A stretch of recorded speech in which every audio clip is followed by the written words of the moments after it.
everybody. It's Allie, and welcome to our Y&R Chat for Sunday, September 4th, 2022. The long and winding road of Diane Jenkins, back from the dead. What a terrible title. It is way too long. The long and winding road of Diane Jenkins, back from the dead. That's your title? Just cut out the whole long and winding road nonsense and get to the point. Diane Jenkins, back from the dead. That's the real story. Besides, the road is less long and winding and more just a path of destruction. Oh, the view from up here on my high horse, hating Nicki and Phyllis for being such mean girls to Diane is just so nice. And yet I'm secretly twirling my mustache, wringing my hands with delight, loving every minute of it. I'm looking down on Phyllis and Nicki for looking down on Diane. That's a nice little circle of hypocrisy there. And I am proud to be a part of it. Oh, fun. Apparently, too, it's not just going to be one article on Diane. No. It's a series. Of course. And Phyllis just waited for exactly the right moment to slither up behind Diane and let her know all about it. To let her know that her public humiliation, part 1, has begun. Oh, it's terrible. It's terribly great. You gotta roll with it. You gotta have fun with it. And Nicki, too, was definitely delighting in telling Victor what a devilish little girl she had been. She practically could not contain her giddiness. Nicki's been really fun this week. I really liked the scene early in the week where Diane walked right up to Nicki's table, just minding her own business, having lunch. And Nicki had switched her strategy with Diane a little bit. She has gone from being over the top and aggressive to just being kind of calm and catty. Nicki said, "Diane, you deluded narcissist. Not everything is about you." That's a great line. I feel like the writers are having fun with this now. Diane, you deluded narcissist. Not everything is about you. If the writers are having fun, that makes me have fun. Especially because I know that Diane is going to flip the script on these two. Any minute now. It could happen any minute now, because at the end of the day, all this is going to do is garner sympathy with Jack for Diane, which is kind of what Diane wants anyway. So Nicki and Phyllis might very well be doing her a favor. Jack and Diane might end up hijacking Kyle and Summer's re-wedding. Oh! I like the sound of this. This is pretty great. We're going to maybe be able to end the year with a wedding. Yay! I mean, who cares about Summer and Kyle? They're the sideshow. Because the main attraction would be Diane, Phyllis, Nicki, and the wedding cake. over the course of the past few months, Y&R has been shaking up the show by giving everyone new jobs, and now it seems like they're shaking up the show by giving everyone a new romantic partner. And I don't know, I'm not feeling particularly passionate about any of it. Meh. None of the couples are really grabbing me right now. Meh. It seems like we're headed back to maybe a Chelsea and Adam reunion, but it felt like there was a better spark between Sally and Adam.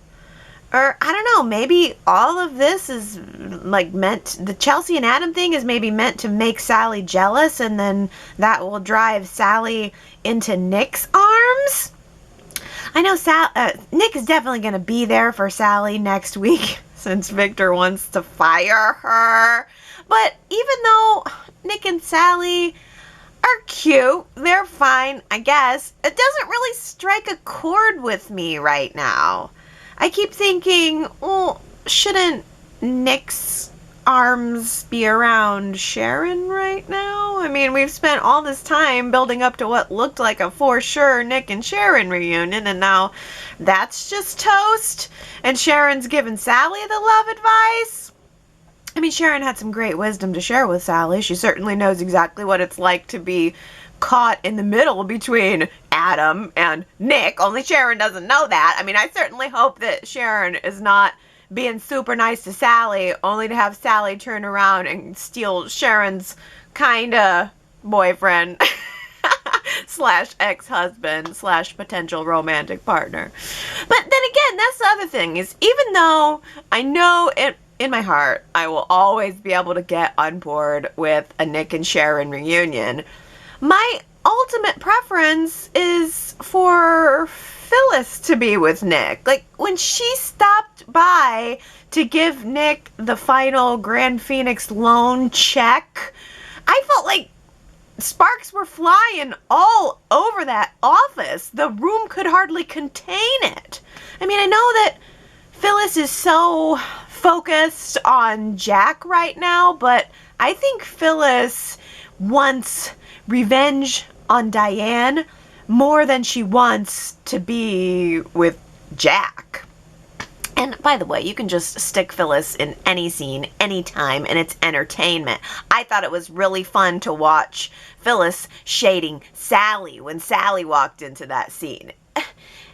Michelle Stafford is the master. Shading Sally, shading Diane. I mean, I don't care what anybody says about Michelle Stafford and Phyllis. That woman brings us the drama just by being on screen, and I don't know what more you want from a soap opera.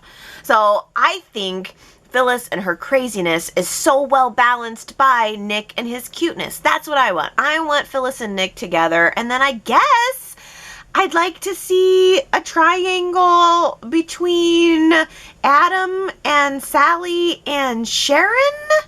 And then I guess Sharon or Chelsea could maybe fight over the new guy when he gets here. Because don't forget that. We've got Trevor St. John who got cast onto the show, and we don't know exactly what kind of role he's going to be in yet, but I've heard speculation that he might possibly be a recast for Dylan. That's Sharon's ex and Nikki's son. Adam tells the Newmans that he's not coming for them anymore. He's putting down the revenge torch, and he is trying to focus his life on not falling into the same old traps, which are usually set by our father. Oh, I loved that line. That was really good. And then Adam turned around and accepted Jack's offer to become the new co-CEO of Jabot Cosmetics. I love it. I think Adam looks great sitting behind that desk. Got himself all settled into it, and I thought it looked good on him. I don't know which desk looks better on Adam. That's a good question for the week. Which desk is the better Adam accessory? Like when you go to buy your Adam doll at the toy store, do you want him to come with the Newman Media desk accessory, or do you want him to come with a Jabot desk accessory? I think I like the Jabot desk accessory. The best of all, I like the dark walls against his dark personality. Of course, he'd look good behind the Newman desk too. But it's Jabot for now. I wonder for how long. Billy, who doesn't work at Jabot, doesn't really seem to have a whole lot to do with Jabot. He doesn't like it. He does not like Adam coming into his family company. He certainly doesn't want Adam to be running it in any way. I mean, that's his arch nemesis. No matter how many times he comes around on the topic of Adam and forgives him, Billy's never gonna like him and certainly doesn't want to see him sitting in John Abbott's chair. Kyle seemed a lot more accepting of Jack's choice, but he doesn't particularly like it either. The Newmans don't particularly like it either, which I don't understand at all. Shouldn't the Newmans be glad that Adam is moving on, getting a job, and focusing on something other than their family disputes? I mean, I guess they just don't trust it. They don't trust that this is the end, but I do. I think Adam means it when he says he's done with it for now, and I think that's a step in the right direction for Genoa City's real dark horse, don't you?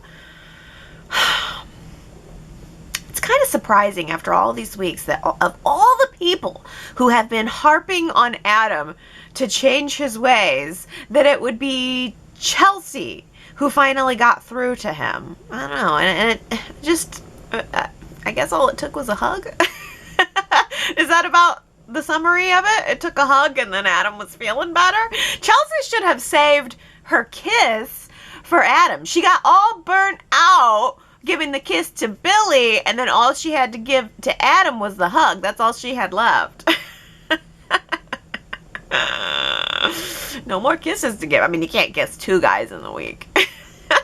You can have one kiss and one hug, and then I don't know what Chance is going to get, because Chance sat down and talked to Chelsea at length this week too, and they seem to have a real connection there. They had a pretty good lengthy conversation, plenty of stuff in common, but I was bracing myself for a kiss or a hug or, I don't know, a handshake.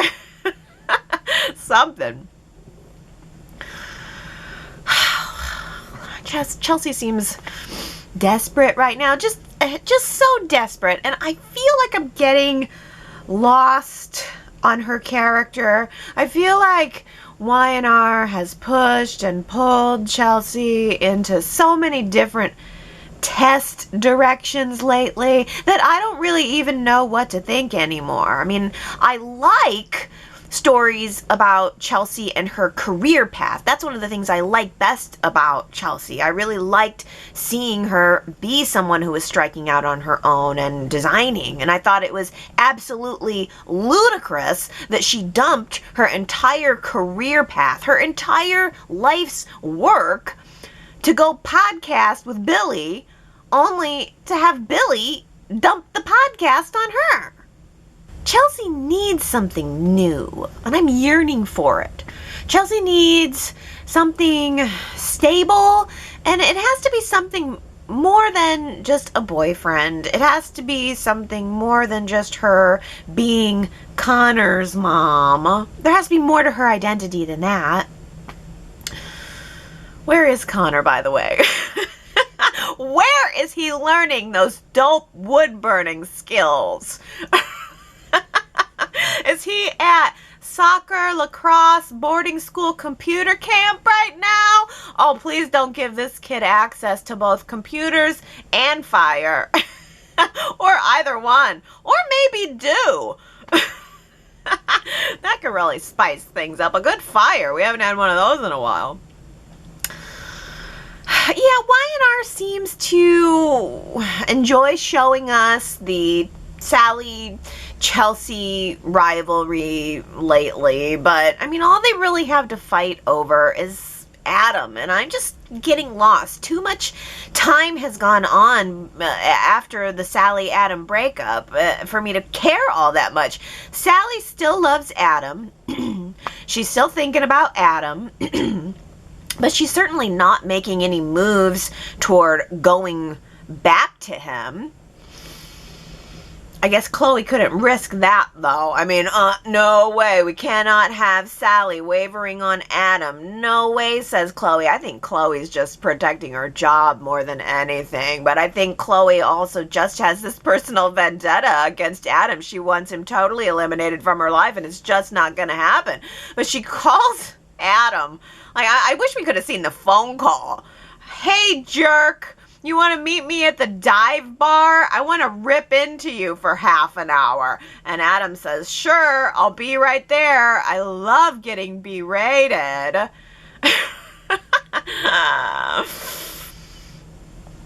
Is the dynamic between Chloe and Adam going to be this way forever? I mean, at some point, surely it has got to pop. And what do you guys think about my idea that we just pop it in the bedroom?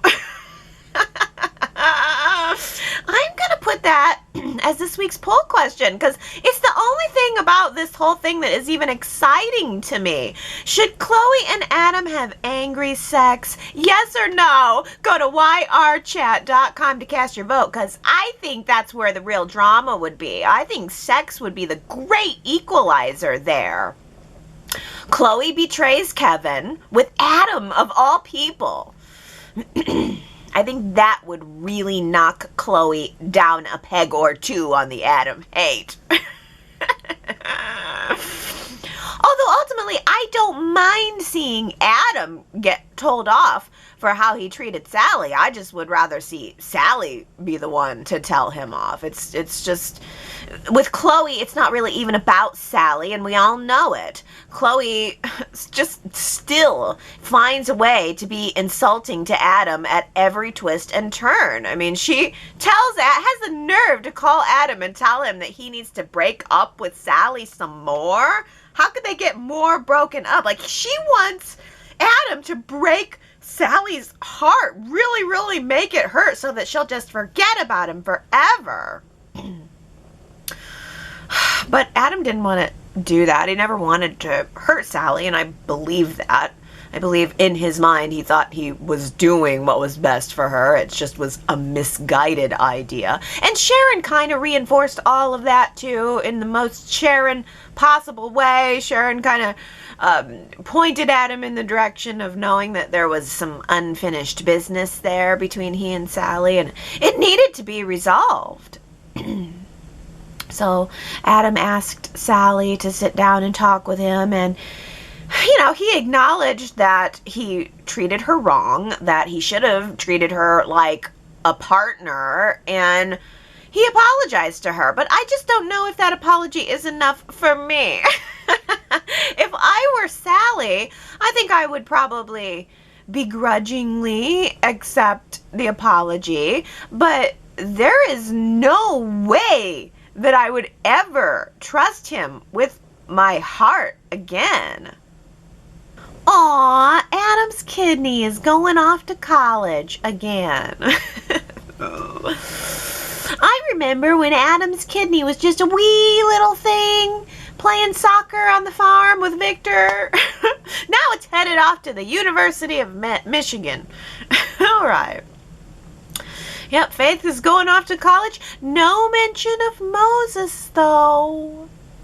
Am I the only one who cares about Moses? Maybe. I mean, don't the Winters care about Moses? I thought Moses was the more interesting of the two. Well, I'm sure they'll be back for holidays and 3-day weekends, and who knows, maybe a Christmas miracle adoption party for Mariah and Tessa. Whoa, so all in 1 week, Mariah and Tessa announced that they're back on board the adoption train, but then the train already lost steam because the adoption attorney turned them down, didn't want to take on their case. Well, thank goodness for mother Sharon, because just because the adoption attorney doesn't believe in them, who cares? Sharon believes in them, and Sharon was able to help them believe in themselves and their ability to be good moms, no matter what the adoption attorney says. I mean, I'm sure that they can get another attorney. And when you're Newman adjacent, surely it shouldn't be a problem. Surely you can get someone who will represent you. I mean, I did think that the turn down was an interesting twist in that it did give us the reminder that Mariah and Tessa have criminal pasts. I really hadn't thought much about it. I mean, over the past couple of years, Mariah and Tessa have just turned into the cutie pies of Genoa City. So it was a little bit of a fun reminder just to have some scenes that were reminding us that, yeah, they both used to be baddies, but they've turned their lives around and they're ready to move forward into the next phase of their life. And certainly, you know, criminal history would have come up as an adoption hurdle, right? But I'm sure there's other hurdles out there. I kind of am wondering if Y&R has been building up to this story for a little while, and I wonder if giving Tessa the vocal cord nodules was a part of that. Like, maybe they wanted a reason to cool off Tessa's touring schedule so that they could keep her in town more often and pursue the adoption storyline. And now that she's got the Marchetti job, she's got even more of a reason to settle down further into our sleepy little burg of Genoa City instead of being off touring the world. I don't know. Although from the previews, it seems like the photo shoot for Marchetti with Tessa as the lead model is not going to go very well. I mean, she looked beautiful. She was standing right there in the middle of Chancellor Park looking like a big red bow on Christmas morning. I can't wait to see what happens that gets her down or gets her sad. I don't know. Hopefully we'll be able to pull it out of the tailspin. I mean, I guess if the modeling gig doesn't work out, then she could still have plenty of opportunities to perform at Noah's new nightclub. Chancellor Winters is the new owner of the Grand Phoenix Hotel. The deal is official, and Lily has given Noah the green light to open up his nightclub. Apparently, Allie was involved in the pitch somehow. I'm kind of loving this girl. She's a mild-mannered chem lab assistant by day and a party animal by night. Ooh. And she and Noah are sizzling up the Abbott house by night, too. Ooh, ooh, ooh. Come on over to my grandpa's house and we'll do it on the antique furniture. That's hot. Oh, what did you guys think of Allie and Noah's first lovemaking sesh? You know, I thought it seemed very real. I loved that they were having those, you know, conversations about, it's like when you have that conversation with your new lover about your old lover, or in Allie's case, maybe she's just had one or two lovers. Allie had revealed that she hasn't had a lot of boyfriends, which is a unique trait in a town like this. Don't worry, you'll get there soon. And Noah's been around the block. I mean, I get the impression that he's dated plenty of girls. And he told us a little bit more about his toxic ex, or the toxic relationship dynamic that they had together. And then he also told Nick and Sharon that he's falling in love. Wow. Allie was also having this really great conversation with Tracy at the same time, trying to figure out the same thing. Like, is this real, or is it love, or am I setting myself up for some heartbreak? And I just thought that Tracy had the best advice, of course. And her advice was basically, don't overthink it. You should be enjoying this time, enjoying your feelings, and yeah, it is a phase. Even the best romances tend to develop into something deeper, something beyond the butterflies. So, but don't rush the butterflies. You should savor them before they flutter away. Yeah, Tracy actually did bring some tears to my eyes with those scenes. I think it's just because Beth Maitland is so present. She's just so there, and it's as if she's looking into, Allie's eyes, and she's really living it. I felt the sincerity of that scene, and Tracy catching Allie and Noah kissing was pretty hilarious. But we cannot forget that Tracy is a novelist. She has probably written plenty of scenes that could make a 20-something blush. And let's also not forget that Tracy has had some pretty notably sizzling hot boyfriends, too. I mean, hell, she got knocked up by the gardener, didn't she? Yeah, something's going on with Amanda. Where is Michelle Morgan? What's up with that? And does she know that Devon is getting closer to Abby every single scene now?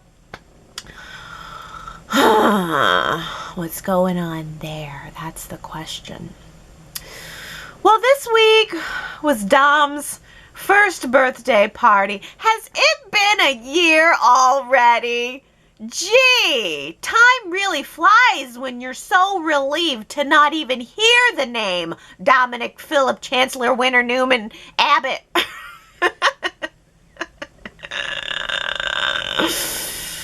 Let me tell ya, my enjoyment of Y&R skyrocketed the moment that they dropped all of that baby drama. It was all nice and sweet and good and everything, but I'm really glad to be back in a place with the show where everyone has their priorities straight again. Getting back to business and back to the business of lovemaking, that's all I need. I'm a happy camper. But yes, it was all very sweet. Abby and Chance seem to be having some trouble getting on the same page, though. Chance is still carrying around the baggage of the Ashland investigation, while I think Abby just wants it to be over. I think she sees it as a good outcome, and Chance doesn't. And I think Chance is still holding on to some resentment about it all, and he has been kind of short with her lately. He hasn't really been opening up to her lately. And it was weird because Nick actually advised Chance to tell Abby about the fact that Adam was still threatening to expose the information, and that was, why the investigation's still kind of lingering on his mind. But then Chance didn't do that. I mean, Nick told Chance to do it. Chance seemed like he was going to go do it, and then he didn't. He just went to society, and he swept Abby up into a very romantic kiss, which is nice, but it doesn't really address the problem. And all the while, Devon's right there, being Dom's bio dad and being all cool and cute and stuff.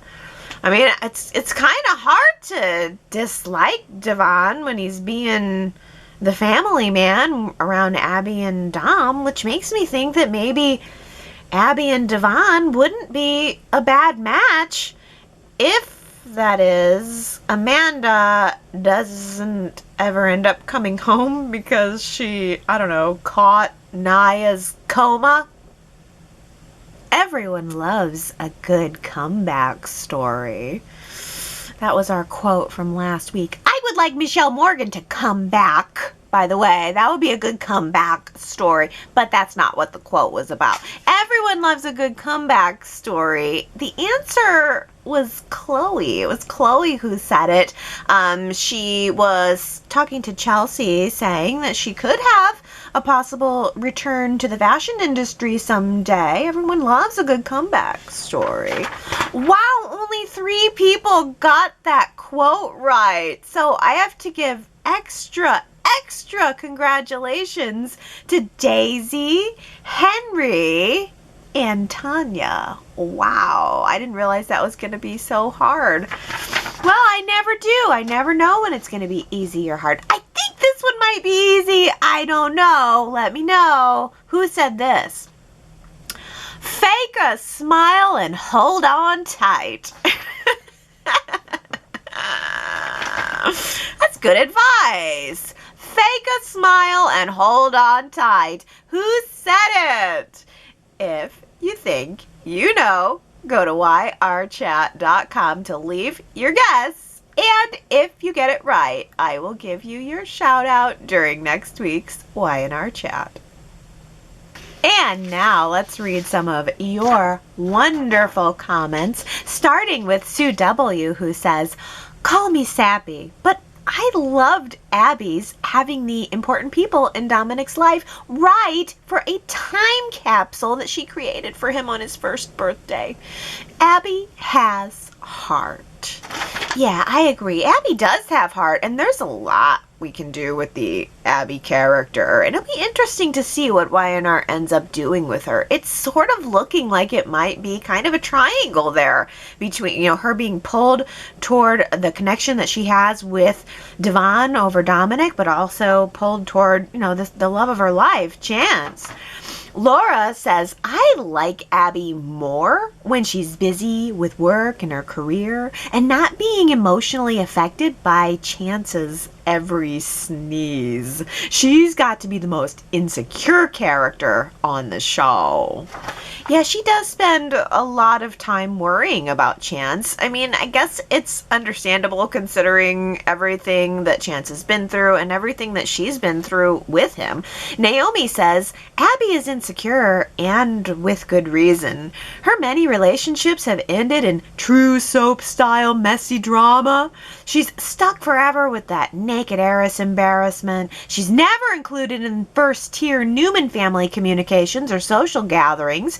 Her mother has been an absentee throughout much of her life. Ashley swoops in occasionally to give Abby a hug, but she's basically inattentive to Abby and now Dom. It's surprising how precious baby Dom isn't a big deal to anyone but the small group at his first birthday party. I think Abby's poker tell is her fashion choices. Some of it is screaming for attention, much like her naked heiress days.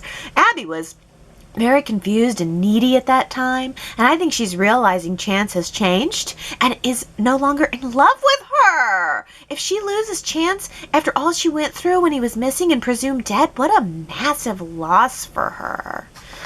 That would be kind of an interesting trajectory, and this is a really good comment, Naomi, really digging in on Abby, who she is, where she's been, and where she's going. But it would be interesting if, we all know relationships have to fall apart on soaps. Very few couples last forever and ever. And it would be interesting if Abby had her relationship with Chance fall apart, not because of the same crazy, messy, soapy drama that we've seen for her in the past, but just a slow unraveling of the feelings there, and maybe realizing that she and Chance are in 2 different places and they're 2 different people, and maybe you're right that that's what we're seeing. Wow, and it would be a massive loss for her, and I don't want that. I definitely like seeing Abby happy for a while. I just think she's a character who's been through a lot, and I do want to see her enjoying happy motherhood. Maybe we will be able to see her a little bit, more enjoying motherhood, enjoying her career, and getting more involved and being her sassy self if she were to get with Devon, as opposed to being with Chance, where, as Laura says, she does seem to have to respond to his every sneeze. Well, how about this? Diana says, I am really liking the idea of Chelsea and Chance getting together. It seems that Y&R has gone in a new direction with Chelsea's love interest. Initially, Y&R seemed to be having Chelsea grow closer to Billy with the podcast. But since Michelle Morgan seems to be off the show at this time, it looks like Y&R wants to have Abby and Devon grow closer as Chance bonds with Chelsea. This must be the reason Y&R has eliminated the podcast idea. Chance will bond with Chelsea as he struggles with the decision he has made putting Abby's family first regarding the Ashland Locke case. Chelsea's lonely and feeling vulnerable after being turned down by Billy, both emotionally and professionally. And Chance and Chelsea also seem to be connecting with their shared mental health issues and receiving therapy as they discussed briefly at the dive bar. Abby and Devon will grow closer as her relationship with Chance is gradually strained. Chance's conscience will weigh on him regarding his integrity with the case. And there's also the shared bond that Abby and Devon have, as Dominic is Devon's biological son. I'm very excited for the upcoming drama and romance for these characters. Yes, Diana, this does make perfect sense that it's really maybe about planning for Michelle Morgan's absence. For whatever reason, she is not on the show. She's been pulled out of the show a little bit by little bit. We just haven't seen her. I don't know what the deal is. I sure would love to know. But maybe in her absence, Y&R is showing us the bond that's growing between Devon and Abby. And just as a little bit of a fail-safe, they're putting the scenes in here with Chelsea and Chance too. If Michelle Morgan comes back, you can bet she's going to pop right back into her relationship with Devon. But if in the event that she doesn't, I think you're really right that this is what the groundwork is that's being laid is really all about.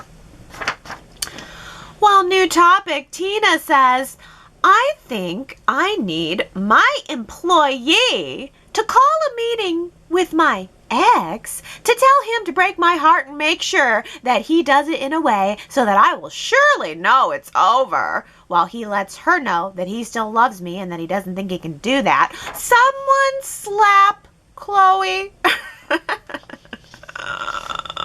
And T. Nicole says, Chloe, please stop. I can't with her. It is none of her business what Sally does or wants to do with her personal romantic relationships. That means Adam. It is not her place to step in at all. She is so controlling. She is being such a bad friend to Sally. Well, you know, I think Tina makes a really good point here too, that it's not just that she's being a bad friend to Sally, it's that she's her employee. I mean, Chloe reports to Sally, and Chloe went and did that in run around her. That is totally professionally unacceptable, in addition to being personally unacceptable. Daisy says, what's with bossy boots? I'm so tired of Chloe thinking she can tell Sally to stay away from Adam. She did it to Chelsea and now she's doing it again. She is still obsessed with Adam, and when the outcome for Adam is not what she wants, his being alone, she may end up trying to kill him again. There is just no useful purpose in her trying to keep anyone away from him. I can't see this obsession ending well for Chloe, though.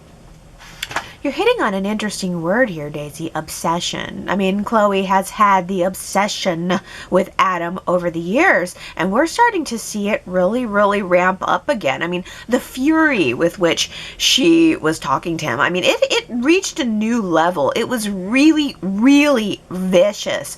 Why does Adam take it? Gary says it's to Adam's credit that although he is sarcastic to her, for how could he not be, because of what happened in the past, he's always respectful and patient with Chloe. For Chloe, all Adam really is to her is a child killer. She has never had a personal relationship with him, and all she feels she knows about him comes to her third party from Chelsea. Many people have blind spots, and Adam is hers. As the chatters are commenting today, Mitchell really went beyond the call of duty in again trying to set up gal pal number 2 straight about daring to care for the unredeemable Adam. Woo! Maybe Allie is right, and this is a setup for the shocker of the year with Chloe falling into Adam's arms. Love and hate are one and the same, some people say, and all this after Adam was nice enough to give her a job. Yeah, I mean, I don't know. I think the story, for the story to evolve beyond Chloe just harping on Chelsea and now she's just harping on Sally and Chelsea, it's the same.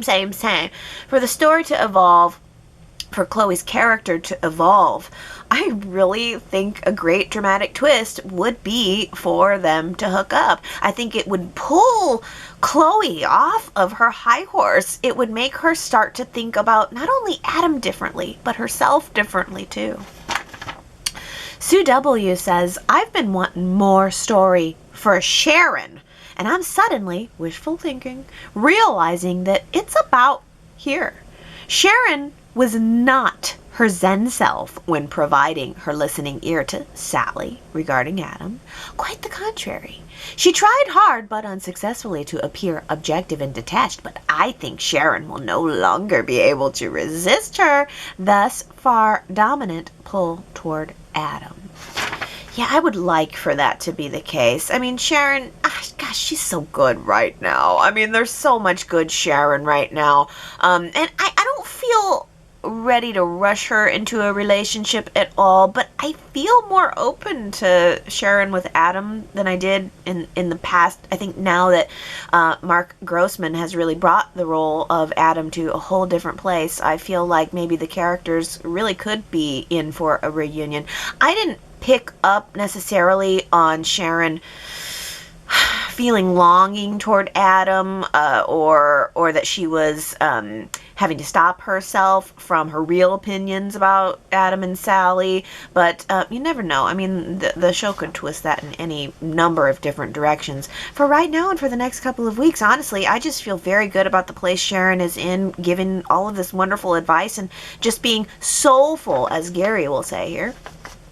Gary says, as Sharon Souffle explains the difference between being alone and being lonely to Sally, a fantastic new bond is elaborated upon. In that scene, Sharon expressed everything I had wanted her to verbalize about herself. Here, Sharon tells of her love of family and friends and of relishing her time alone. Away from the chattering magpies of a Mariah Copeland, although she certainly didn't say that or feel it, I interject. Romance can come later. Nick Newman is fine, but is he really new age enough for her? Keep him at bay as the best friend, you have. When you're finally desperate in the golden years, then say yes to the ring. Pouring coffee and psychologically schmoozing with the customers for now can be far more enriching than ever you imagined. I like where Sharon is presently. For the chats clamoring for a juicy new story, how many are those? How many are allowed those? All in good time. I agree. I actually do agree. I mean, I don't know how much longer I want to sit here, but for now I'm fine to sit here. I'm fine to be here. I like where Sharon is. I just kind of wonder if they're pausing everything for this new Trevor St. John character. I wonder if that was going to be a Dylan recast, or, any number of different characters he could come in and spice things up. I also really like your comment. Is Nick Newman new age enough for Sharon? That's a good question, because all of my desires to see Nick and Sharon reunited are probably based on just that rich history, all of the wonderful memories that I have. But you bring up a great point. Is he the right person for the Sharon of today? Sherrod says it was delightful to see Tessa be the one to get emotional over Sharon's speech when she was reluctant at first about being a mom.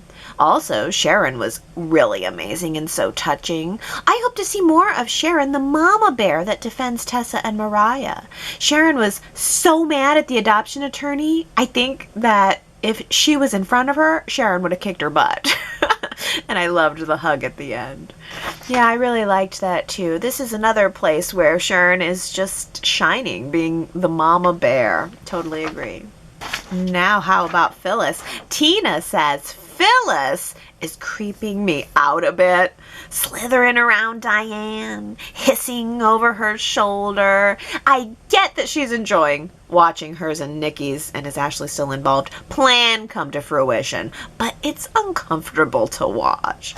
Oh, really? See, I've come around on it. I definitely had a moment several weeks ago where I'm like, I don't know, this is just kind of blah and yucky and mean and whatever. But then I think I just flipped my light switch over to, oh yeah, this is soaps. I mean, we need to get judgmental on them, right? It is the hypocrisy of it that, oh, Phyllis and Nicki are being so judgmental of Diane, and then here we are being judgmental of Phyllis and Nicki, and it's just like, you know, I mean, it's fun to watch the characters and be able to be mad at them a little bit. It's the same thing as with Chloe. Even though I disagree about Chloe, you know, and I could certainly have a million things to say about why it's wrong that she's ripping into Adam and up in Sally and Chelsea's business. I mean, someone has to be there to challenge, to give the viewer something to talk about, to have an opinion on. So someone has to be there providing the drama. So I think I just sort of switched my mindset over to that.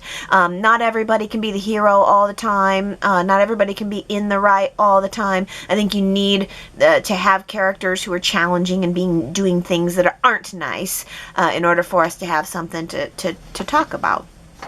Kamna says, I'm really hoping that Talia ends up writing a story about Nicki and Phyllis and how hypocritical and petty they are with their sullied pasts.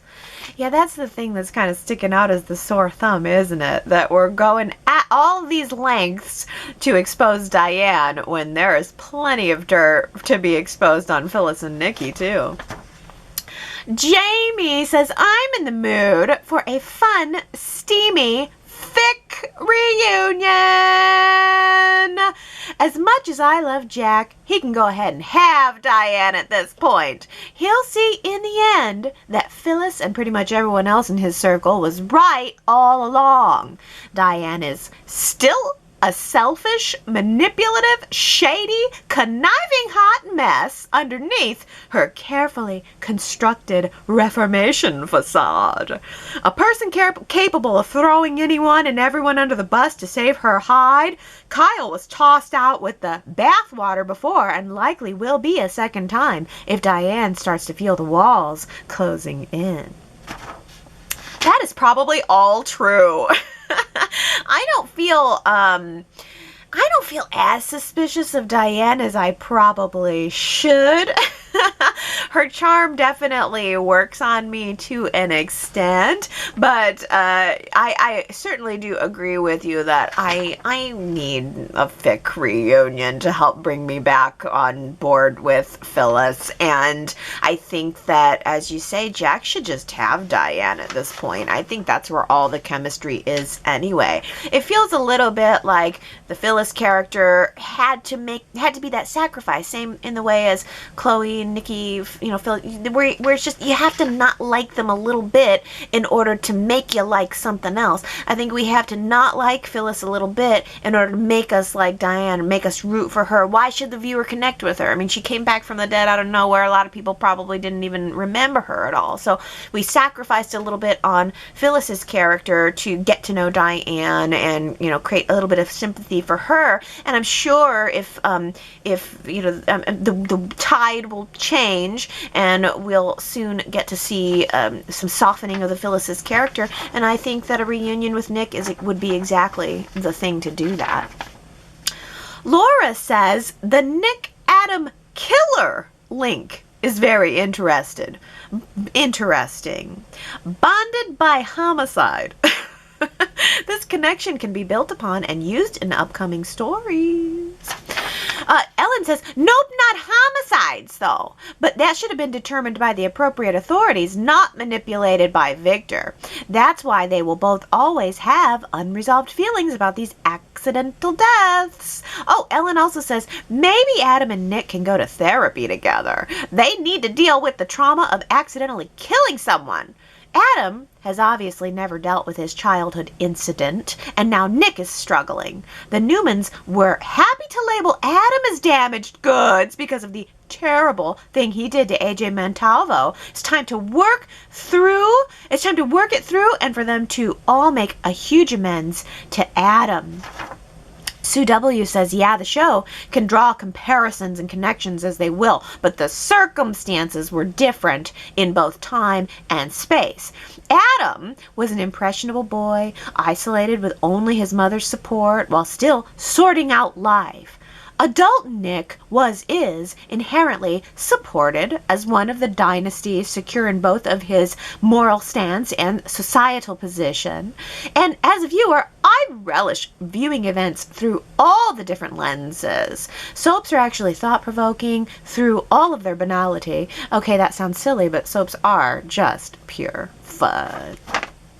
And Naomi says, soaps can be very thought-provocative, at least for me. And some of the seemingly silly stories I've witnessed in reality. People do keep secrets that are devastating, and as on soaps, the secrets eventually get revealed, sometimes in dramatic fashion. Yeah, I think this is a good subtle thread that's there between Nick and Adam. And I say subtle only because I don't think Y&R is going to bring that thread to focus. I think that they're paying a little bit of lip service, having Nick express continue to express their regret over what happened with Ashland. I think they would be unwise to not do that. I think it was an interesting, little scene. We're connecting what happened with Nick with what happened with Adam. There are some similarities, but they are certainly two different situations. All that's very interesting for us to kind of chat over and mull over behind the scenes. I don't think it'll become a major plot point. Last week I asked you guys, who's the best match for Billy right now?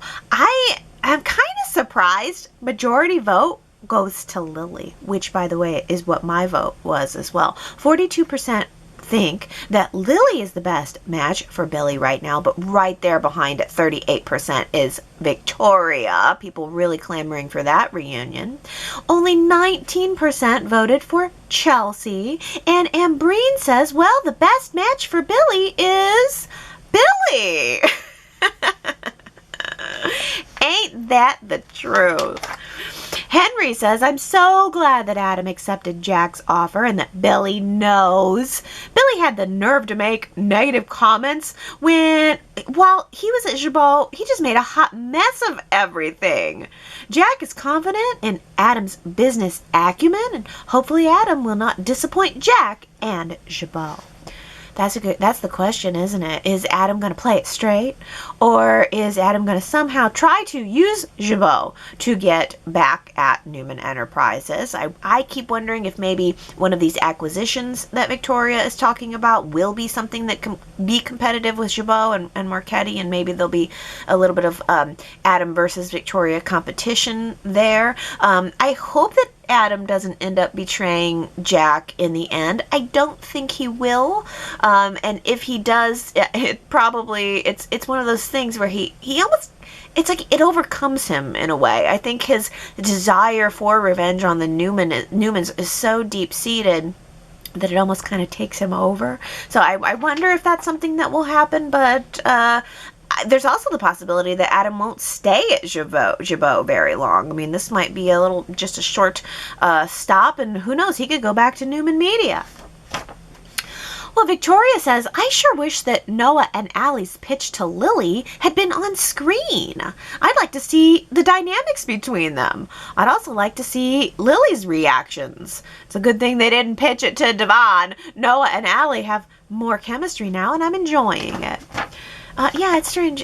When did Allie become involved in the business pitch? I mean, she and Noah really got close off screen in a way, right? I mean, not totally off screen, but there was something more there. The fact that they were scribbling away, maybe writing a business pitch for Lily, it implies that they've been spending a lot of time together.